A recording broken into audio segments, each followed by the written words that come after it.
Welcome to America Uncanceled. Yes, that's right. 6 days till Christmas. I can't believe it. But before we head out to the holiday break, we just saw parts 6 and 7 of the Twitter files. Something, I don't know what. I've been obsessed with this topic. They have been released, exposing the tight ties between the FBI and big tech. The files writer says the FBI acted as if it were a subsidiary for Twitter, noting that the FBI's contact with Twitter was, quote, constant and pervasive. We are also tracking some breaking news. As if this government overreach wasn't enough, the January 6th committee is set to send recommendations of criminal charges for President Donald J. Trump to the Department of Justice. Joining us today to discuss this and more, former acting attorney general, CPAC board member, and host of Liberty and Justice, which airs on Friday evenings, Matt Whitaker. Matt, thanks for joining me. Hi, Mercy. Good to be with you. Well, I know that we should be taking it a little easy, but apparently no one's taking it easy here in Washington. We just saw the breaking news with the January 6th committee, where they're alleging that the violations of 4 criminal statutes by President Trump. This includes conspiracy to defraud the United States, obstruction of an official proceeding of Congress, conspiracy to make a false statement, and aiding an insurrection. What happens next? I fully expect that the Department of Justice will ignore this referral. It is well on their way with the special counsel, Jack Smith, and his investigation already looking into the issues surrounding January 6th as they relate to Donald Trump. Honest, the Department of Justice has actually rejected at least that fourth concept, this insurrection idea. Nobody has been charged with insurrection, and in fact, if you look very carefully at how they've treated the over 800 people that they've already prosecuted in connection with January 6th, most of them, their allegations really said you were going to do this anyway, and you're just using Donald Trump as a pretext. And so I don't think any fair-minded person can look at this and believe that these crimes were actually committed. We know this is a partisan committee that's only stocked with either never Trumpers or Trump haters, including Liz Cheney and Adam Kitzinger. So I don't think this goes anywhere. I think the Department of Justice, like I said, has already considered all of the facts surrounding January 6th, and if they're going to do anything, they're going to do something on their own. So let me ask you, though, because obviously these are the last-ditch efforts by the January 6th committee before we see the Republican majority in the House of Representatives, them taking over in January. Were you shocked by what they claimed and basically decided on these criminal allegations against President Trump? No, I'm never shocked by anything Congress does, because obviously instead of addressing the issues facing ordinary American families and workers, they go and do these kind of things. So this doesn't surprise me. What it does surprise me is how uninterested the American people are in this committee. I mean, it was determined, I think, a while ago by ordinary Americans that this committee was completely partisan. And I don't think anybody's paying attention or cares what they ultimately do. And you know what? This referral is also going to be rescinded, revoked, or otherwise pulled back on January 3rd, to your point, when Republicans take control of the House. So it's much ado about nothing. So as a Department of Justice, there was this FBI raid. They're obviously looking into anything dealing with President Trump. Where do you think they end up? Will we see an indictment of President Trump? I mean, is that the ultimate goal of this very biased and politicized Department of Justice? I think that's a tough call, because having sat in that chair that Merrick Garland sits in, I kind of know how those decisions are made. Certainly, I think, and I've been very critical of the execution of the search warrant at Mar-a-Lago in the first place. Right. But at the same time, I would be really surprised if the Department of Justice ultimately goes after Donald Trump and indicts him, because a simple fact is I have not seen any evidence, and I don't think there is any evidence, that creates an indictable offense as it relates to the classified information. And if they're going to change the standard for prosecution just because they're desperate to go after Donald Trump, that is not going to be good for this republic and ultimately could be more destabilizing than anything. So what about the Department of Justice when it comes to dealing with the Hunter Biden case? I know that's something that's really has, I thought, been very slow moving, despite, more recent revelations of what we've seen coming out of that Hunter Biden laptop and the fact that there could be this connection with Joe Biden and in terms of these foreign dealings. It's a great point, Mercy. You know what? I think a lot of people are surprised how slow the Hunter Biden cases has moved. We've seen evidence with our own eyes as, our citizens of crimes being committed. And so it's really disappointing the Department of Justice hasn't been willing to pursue that case. But at the same time, it's one of the reasons they haven't appointed a special counsel. Merrick Garland clearly wants to control the timing and the scope of anything coming out of that investigation. And so he has maintained complete operational control of that investigation. And I don't know if it'll ever see the light of day. Yeah. I think it's going to be one of those things.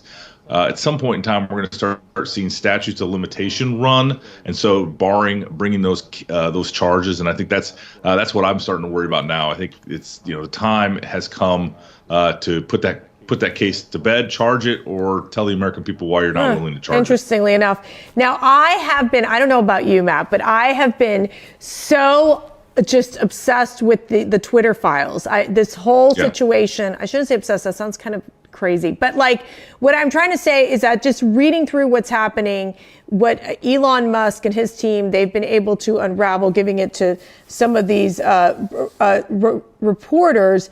I think what's been fascinating to watch is that you have ex-FBI individuals who are working for Twitter, and then you have FBI just really, I think, dominating and telling Twitter what to do, who to censor, who to suspend. I mean, talk about collusion. I think there's this ultimate collusion between the deep state and the FBI and Twitter. When you're looking at this, I mean, obviously you dealt with the FBI day in and day out. Is this shocking? Yeah, there's a lot of surprising things, and I have been very interested, to your point, in these revelations. I thought it was smart how Elon and Twitter has given and empowered these independent reporters that are willing to do their work without sort of fear or favor as it relates to big media. Right. What I'm really concerned about, Mercy, it's not just the FBI, and it wasn't just the FBI that had a big task force. You had DHS, you had states that were actually recommending people to be canceled or taken off of social media, and we just know what's on Twitter. There are bigger platforms like Facebook, YouTube, Instagram, that I can only imagine what those conversations were like as well. Well, I got to ask you, because one of the things I found was that was reported was the fact that you had the FBI basically go after these low follower accounts belonging to ordinary Americans like Billy Baldwin, for crying out loud. I tweeted this out. Why was the FBI targeting Americans like Billy Baldwin? Seems strange and illogical. I don't quite understand. I mean, look, I remember being at the White House and we would have these discussions about ensuring that there wouldn't be foreign influence into our elections. But this looks almost like they went to an extreme when it came to this issue. Yeah, I agree. And the other thing that some of these accounts that were taken down or these tweets that were censored, right, ultimately is they were jokes. Yes. I mean, they were humor. They were. And they were poor attempts at humor. I give you that, but I mean, I feel like they really were trying to justify their existence by sort of just taking away some very basic, speech rights. And that's what this boils down to is the federal government through the FBI and others, sort of censoring or taking down Americans' right to speech. We're allowed to, make humor, to joke about, the Democrats vote on Wednesday. That's everyone knows that that's not true. Right. And so therefore, I just, I wonder really ultimately, what was really at play. But let me ask you this, because then of course there's this whole conversation about Hunter Biden, where these decisions made of censoring the New York Post, where none of us on the campaign could even talk about Hunter Biden. It became one of these that even the reporters would tell us on the Trump campaign, this is not an issue. There's not enough evidence. Obviously, there was this collusion happening where even the Biden administration was dictating the terms, it seems, with big tech, particularly with Twitter. Could there be a broader investigation here into that? I mean, in terms of the fact that there was, I go back to this word collusion, but that's what it sounds like to me when I'm reading this information. Yeah, no, there's no doubt, Mercy, that this is the real problem. And that is that the federal government was working hand in glove with big media, with the social media platforms to take down really not fake news. It was just news that wasn't favorable to their preferred candidate. Right. And that, that's obviously so against our founding fathers and our constitutional rights and privileges that, I don't understand why there isn't more outrage. I mean, free speech is the fundamental and basic tenet. I've heard it's been said many times, but it's the First Amendment for a reason, and that is that the protection of speech protects most, if not all, of our other rights. I do want to shift gears here to Title 42. Obviously, we're seeing this deadline approaching of December 20th, where they're not going to use Title 42 anymore, as I would say, as one of the reasons to stop the flow of illegal immigration. You're seeing these images. I mean, it is just something I don't think we've seen in a very long time, of just thousands and thousands of people coming through the border. And there was a Harvard poll that I just read today saying that a vast majority of Americans they only believe there's only maybe less than 1 million people coming across the border illegally, when you're talking about the fact that it's close to 2.5 million people crossing the border illegally. What is this? Where do we end up when it comes to this border crisis, as we know it's only getting worse and worse under the Biden administration? Yeah, the Biden administration got rid of most of the tools that we had in place in the Trump administration to secure our border. And, Title 42 is really the last tool that they had and they could use to keep people out of our country. We are seeing an abuse of the asylum system. We're seeing so many other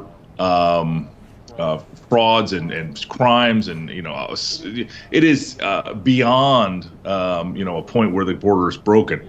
And we're the most generous country in the world, Mercy. I mean, we allow over 1 million people a year into our country legally with permanent status. And I just think we need a system that works on behalf of the American people, that brings the best and the brightest from around the world, so that they can, share in the American dream, which is unique to the United States of America.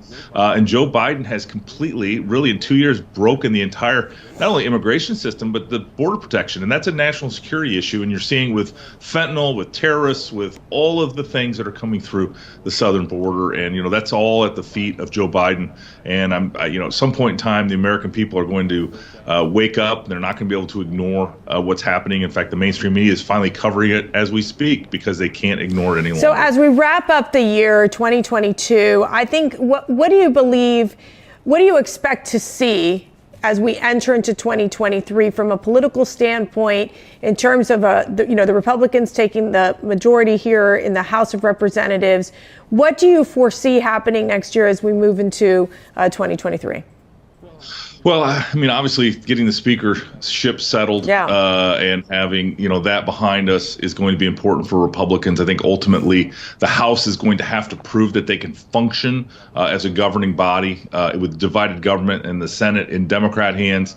It's going to be very important that the big issues are addressed somehow by the statesmen and stateswomen that are in the Congress, and ultimately I think it all points to 2024, and just it's going to be another election about the direction of our country. And we have to, as conservatives, make sure we win hearts and minds and convince people that our worldview and our way of life is better than what Democrats are doing. I got to tell you, I think one of the biggest, I don't want to say criticisms, but people had talked to me about where they felt they couldn't get it when it came to the midterm elections. They were like, how can the Republicans not win on messaging? You're talking about inflation being at an all-time high.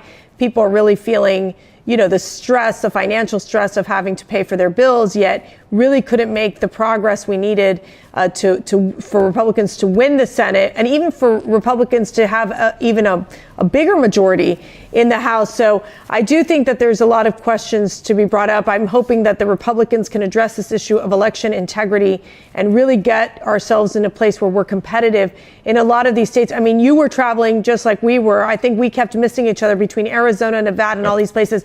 What did you learn when you were on the ground? What can Republicans do better as we enter into the next election season? Well, I think there's some tactical things we need to do better, like absentee ballots and the mail-in ballots. I think there's also some just strategic things we could do better, like who we're targeting and making sure that we're going after independent votes. So we understand that we got to turn out our base, but we can't just throw red meat at the base and expect the independents to show up. So that's, I think those are the two things that I would focus on. No, I think that's great advice. Well, Merry Christmas, Matt Whitaker. What are you going to be doing this Christmas? All right, Merry Christmas to you. What are you going to be doing this Christmas? We're just relaxing, enjoying family, and just really, unfortunately, eating too many treats. But just thankful for all the blessings that God's given me and my family, and just the people that are part of my life, including you and Matt and the whole CPAC family. So well, we feel the same way. Merry Christmas to you and your family. Thank you. Right. Merry Christmas and happy birthday. Thank you. I know it's the next week. Get ready. Take care. Thank you. See you soon, Mercy. And thank you all for watching. Remember, we have expanded to the podcast world, and you can listen to America Uncanceled with Matt and Mercedes Schlapp wherever you get your podcasts. We will see you next time. Merry Christmas and God bless.